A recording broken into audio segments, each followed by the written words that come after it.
வணக்கம். ஆகாஷ்வாணி புதுச்சேரி செய்திச் சுருக்கம் வாசிப்பவர் தெரேசா ஆரோக்கியதாஸ். மிலாது நபி திருநாள் இன்று கொண்டாடப்படுவதையொட்டி குடியரசுத் தலைவர் திருமதி திரௌபதி முர்மு விடுத்துள்ள வாழ்த்து செய்தியில், முகமது நபியின் உன்னத போதனைகள் அனைவரையும் உள்ளடக்கிய முன்னேறிய இந்தியா ஒன்றை உருவாக்கும் பணிகளில் மக்கள் பங்கேற்பை ஊக்குவிக்கும் என்று கூறியுள்ளார். பெர்னேமில் உள்ள பத்ரா தேவி தியாகிகள் நினைவிடத்தை பாதுகாப்புத்துறை அமைச்சர் திரு ராஜ்நாத் சிங் இன்று திறந்து வைக்கிறார். கோவாவின் விடுதலை போராட்டத்திற்கு மரியாதை செலுத்தும் வகையிலும் அந்த விடுதலை இயக்கத்தின் போது செய்யப்பட்ட தியாகங்களின் நினைவை பாதுகாக்கும் நோக்கத்துடனும் இந்த நினைவிடம் அமைக்கப்பட்டுள்ளது. இந்திய வேளாண் ஆராய்ச்சி கழகத்தின் கீழ் செயல்படும் உயர்கல்வி நிறுவனங்களின் துணைவேந்தர்கள் மாநாட்டை மத்திய வேளாண் அமைச்சர் திரு சிவராஜ் சிங் சௌஹான் புதுடெல்லியில் நேற்று தொடக்கி வைத்தார். வேளாண் படிப்புகளுக்கான பாடத்திட்டத்தில் செயற்கை நுண்ணறிவு பாடங்களை சேர்க்க வேண்டியதன் அவசியத்தை அவர் வலியுறுத்தினார். இந்தியாவின் வான்வழி சரக்கு போக்குவரத்து துறை கடந்த சில ஆண்டுகளில் தொடர்ச்சியான முறையில் வளர்ச்சியடைந்து வருவதாகவும் தற்போது இத்துறையின் வளர்ச்சி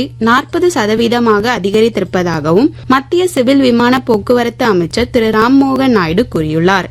இந்தியாவின் அமைப்புசாரா தொழிலாளர்களுக்கான சமூக பாதுகாப்பை வலுப்படுத்துவதில் ஒரு முக்கிய மைல்கல்லாக ஈஸ்ரம் இணையதளம் இன்று தனது 5வது ஆண்டை நிறைவு செய்கிறது. 2021ஆம் ஆண்டில் தொழிலாளர் மற்றும் வேலைவாய்ப்பு அமைச்சகத்தால் தொடங்கப்பட்ட இந்த தளம் நாட்டின் முதல் ஆதார் இணைக்கப்பட்ட அமைப்புசாரா தொழிலாளர்களுக்கான தேசிய தரவு தளத்தை உருவாக்கியுள்ளது குறிப்பிடத்தக்கது. ஜெர்மனியின் வின்சென்ட் கீமரை 19-9 என்ற கணக்கில் வீழ்த்தி கிராண்ட் செஸ் டூர் தொடரின் இறுதி சுற்றுக்கு இந்திய கிராண்ட் மாஸ்டர் ஆர் பிரக்யானந்தா முன்னேறியுள்ளார். இத்துடன் இந்த செய்திச் சுருக்கம் நிறைவு பெறுகிறது.